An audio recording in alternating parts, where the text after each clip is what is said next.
when you look back, you had an empty ship, you had an empty Javits Center. Why couldn't you put some of the sick seniors in those places? The ship and the Javits Center were set up as precautions if we needed them for overflow. We never needed them for overflow. He's a murderer! There is no other way to describe it. Ain't nothing changed, nothing new here to see. This ain't nothing but some political maneuvering. America. Welcome to the eulogy, eat it up. It's called political buffoonery. Hey there, everybody, and welcome to This Week in DUMBmocracy, where we showcase some of the dumbest newsmakers of the week. It's been close to a decade since I've gone to any sort of political function in the People's Republic of New York City.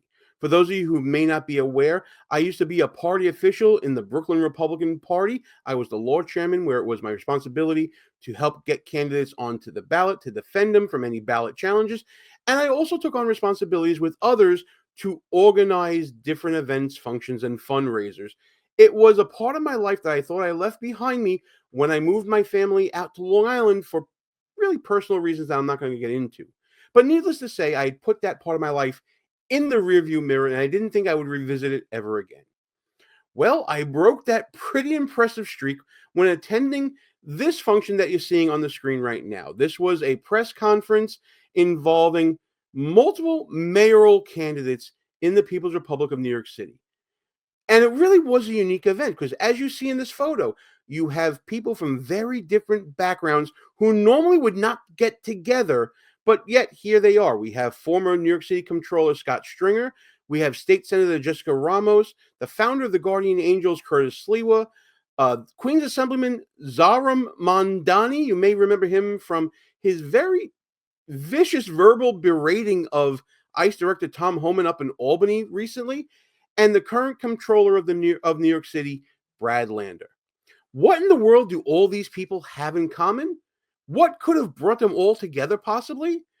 Well, you see on the screen, there's this memorial wall that shows many New Yorkers who passed away as a result of that infamous March 25th order from former New York Governor Andrew Cuomo, who is now the presumptive frontrunner to be mayor of the People's Republic of New York City.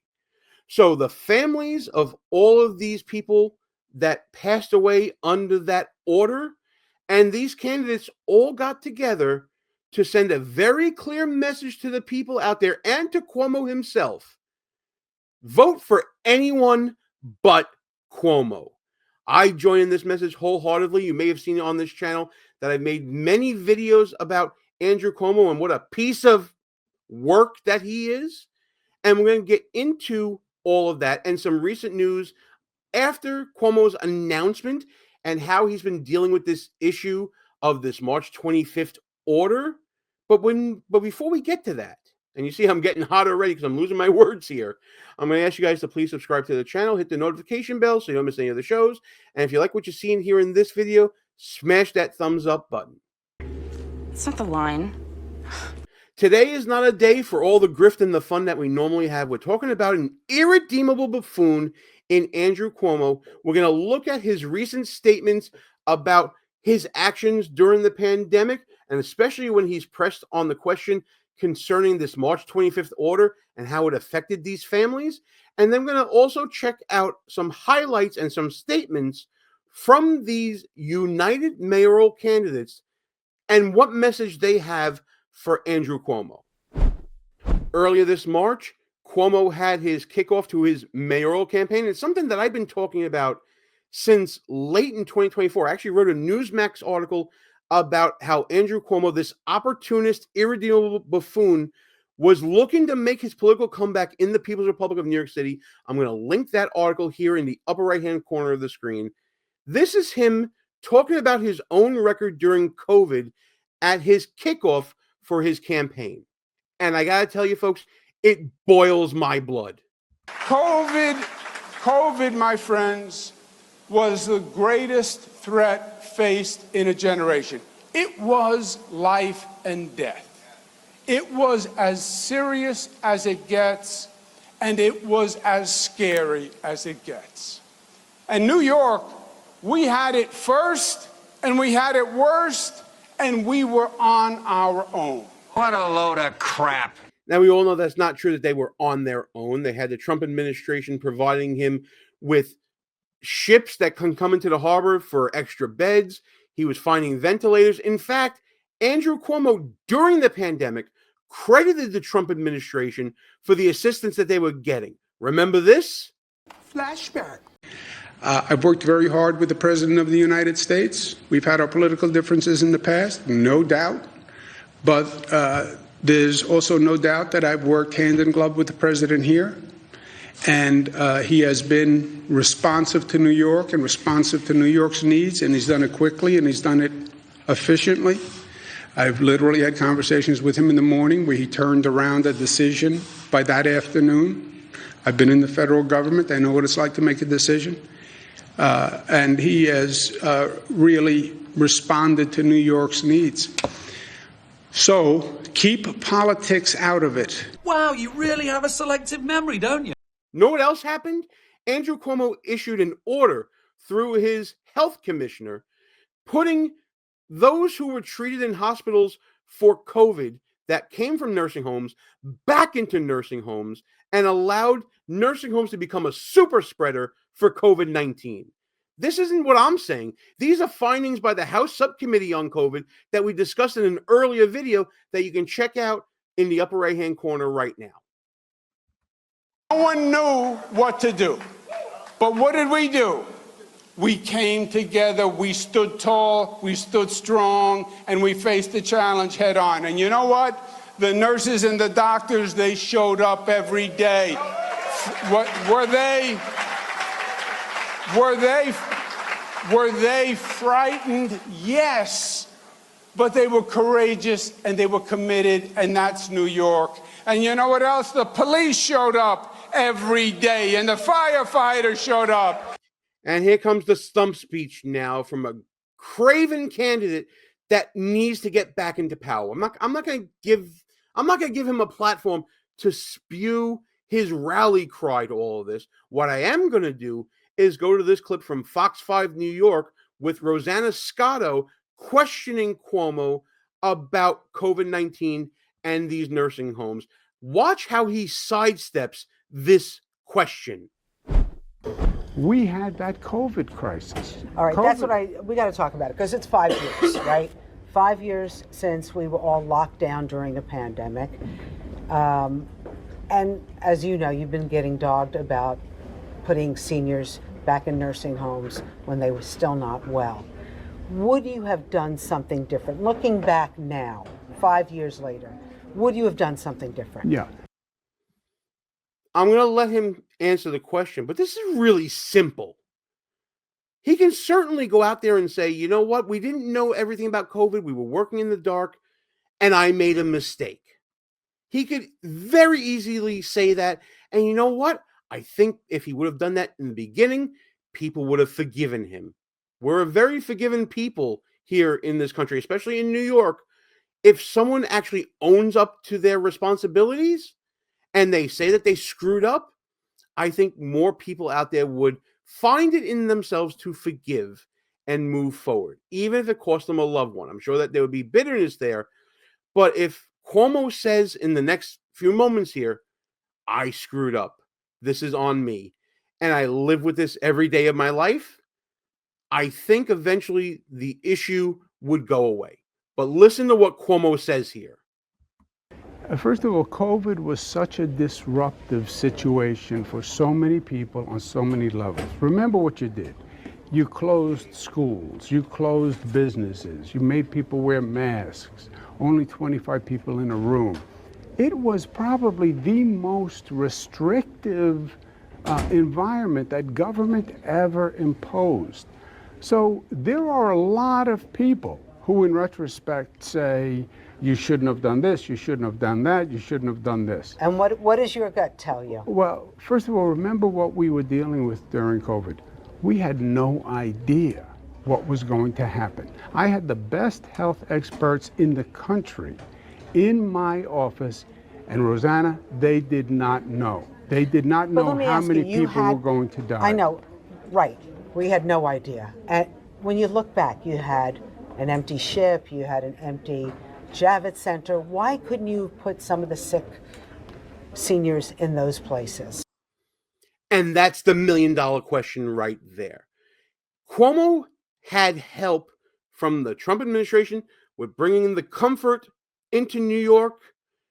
He had the Javits Center refitted for beds, and yet he chose and ordered those seniors who had been admitted into hospitals and were being discharged from hospitals for getting treatment. Remember, back then there wasn't a vaccine for treating. You had to let it basically play out and then return those people back into populations with the most vulnerable persons who were scared to death of being exposed to COVID. Why didn't you send people into other areas that were open instead of sending these people back into nursing homes to infect and reinfect others who were so vulnerable to contracting COVID? What is your answer, Cuomo? The ship and the Javits Center were set up as precautions if we needed them for overflow. We never needed them. You gotta be shitting me! I can't believe that. You never needed them? Of course you needed them. Common sense dictates that elderly people with weakened immune systems that are in nursing homes shouldn't be exposed to others who have COVID. And if you were returning people who had COVID back into those nursing homes, not knowing anything about COVID, and you just said earlier, we didn't know what was going on, then why not take that precaution to take all those overflow beds that you had and put them to use? It makes absolutely no sense that you would return people who had been infected into populations that were vulnerable to infection and get tens of thousands of deaths like you did in New York, like these families have been suffering with for 5 years now. It makes absolutely zero sense. You make me sick. And to this day, he doesn't apologize for it. He empathizes, as you're about to see. Finally, we get some empathy from him because we didn't even get that in prior videos that we watched. Remember how he took umbrage with people saying that you killed people in nursing homes? And he was like, how dare you? Flashback. Then the attacks are just vicious. You didn't care about people in nursing homes. How dare you suggest such a vile thing? End of flashback. Yeah, that was in other videos that you saw just now. Listen to the new refined response now that he's running for office again. Overflow. We got the situation under control before that. Got the situation under control, killed 15,000 plus people. You know, potato, right? But look, COVID was a horrendous, once-in-a-lifetime pandemic. It focused on nursing homes, as you know, because that's where COVID preyed the most. 2 million Americans died during COVID. Every one of them was a tragedy. People died in nursing homes in New York under the worst situations imaginable. We had put in restrictions that said visitors can't go into nursing homes. Yeah, visitors couldn't go in and see their loved ones, but you returned previously infected people who may have still been infected because, again, you didn't know, the science wasn't settled on that at that time. You returned them back into those populations. And yet, where's the apology? Because we were afraid they would bring in more COVID. That means people in nursing homes were dying alone. It means you couldn't go say goodbye to your mother or your father or your grandmother. It was horrific. You did this! Yeah, because this is the scenario you created, you irredeemable buffoon. You made it so that our most vulnerable population, our elderly in nursing homes, would be exposed to COVID because you required nursing homes to readmit people who had been admitted to the hospital back into those nursing homes, not knowing the incubation period of COVID and not knowing the science and having no way to do vaccines or any other treatment. And then when those new family members got COVID in those nursing homes, You made it so that family members couldn't even see them, and then they died with these restrictions in place that they couldn't even say goodbye. You absolutely, I keep saying irredeemable. That's not the words. The words are, you piece of shit. Damn! That's the words we need to use for you. And after the break, you're going to see why these statements and more brought together a very diverse group of candidates running against Andrew Cuomo in one message. You killed these people, and you do not deserve any position of power or influence ever again. Like what you see so far? Go ahead and smash that thumbs up button. Also, leave us a comment and tell us what you're thinking. And don't forget to subscribe so you never miss another show. So now let's return back to this rally, this press conference that happened in the Cobble Hil neighborhood of Brooklyn. This is Curtis Sliwa giving his remarks to the crowd and to the media that assembled on the street here. These are the strongest comments I've heard thus far from any candidate running against Andrew Cuomo on this issue.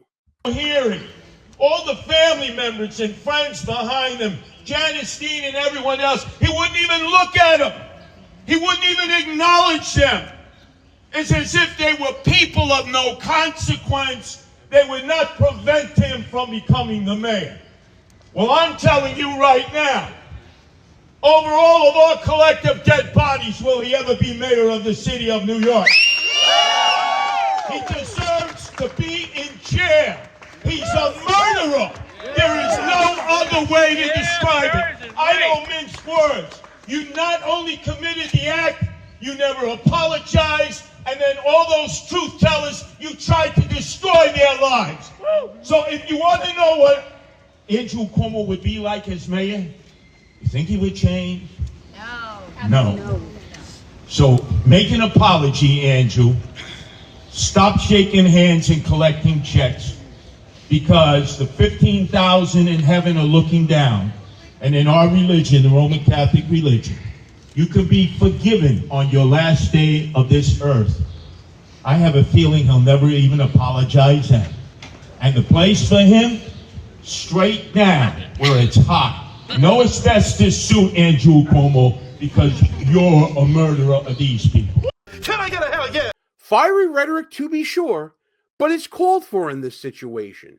Sliwa going right at Cuomo, not only for the words I've been using, the murder of these 15,000, but his failure of leadership on this issue is absolutely disqualifying.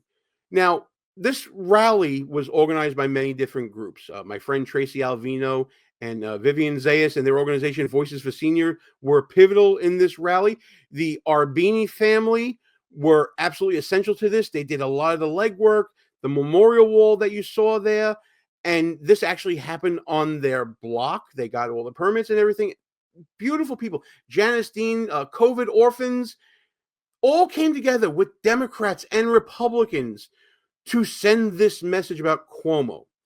Now, interestingly enough, Peter Arbeni, who was the son of Norman Arbeni, who was one of the 15,000 lost, actually said to reporters that Andrew Cuomo's team reached out to his lawyers about a month ago, trying to broker a meeting between his family and the advocacy groups at his law firm. Really? This sort of adversarial setup that you want to do in your home turf? That's the way you want to do it? Well, Arbeni and his organization and other organizations declined because they think that they should be not meeting in a law office, but meeting at Arbeni's home. In fact, Arbeni said to the press that he invited Cuomo to his home 5 years ago, 4 years ago, 3 years ago, 2 years ago, 1 year ago. He's been invited for the past 5 years because, as Peter Arbeni has been quoted in AM New York saying, you need to face us and apologize. If you're going to lead, you have to lead for all of us. Damn right. I also want to highlight statements that I didn't catch on camera or didn't find on camera anywhere from other candidates. So Brad Lander went to X and said, with photos at the event, stood alongside the Arbeni family, the Newman family, Voices for Seniors, Cuomo COVID orphans, and many other New Yorkers still grieving their loved ones who died because of Andrew Cuomo's deadly nursing home order. May their memory be a blessing. I believe that Scott Stringer also took to X. He said, honored to attend today's very emotional memorial and rally for nursing home victims.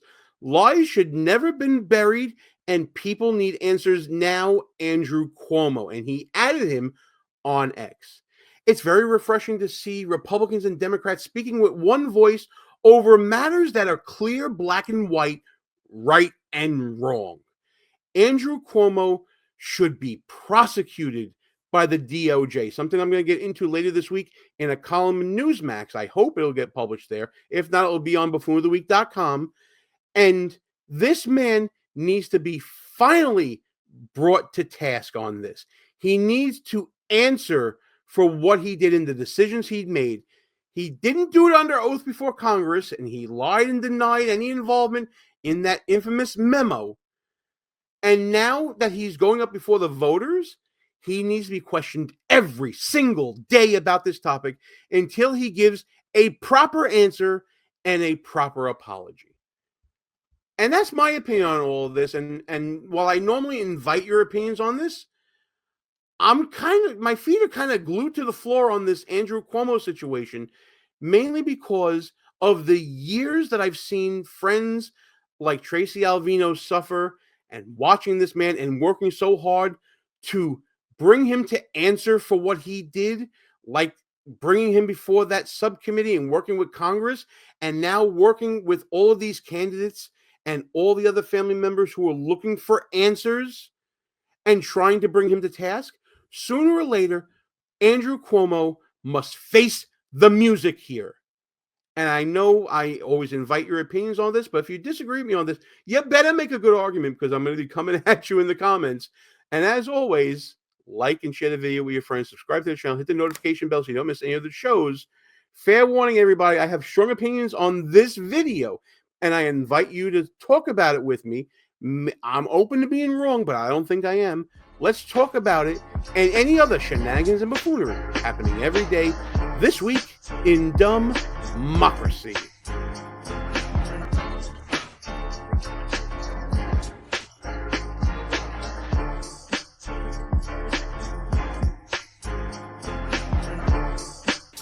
All views and opinions expressed here are not necessarily of the mainstream media and may offend some listeners. It's called political buffoonery.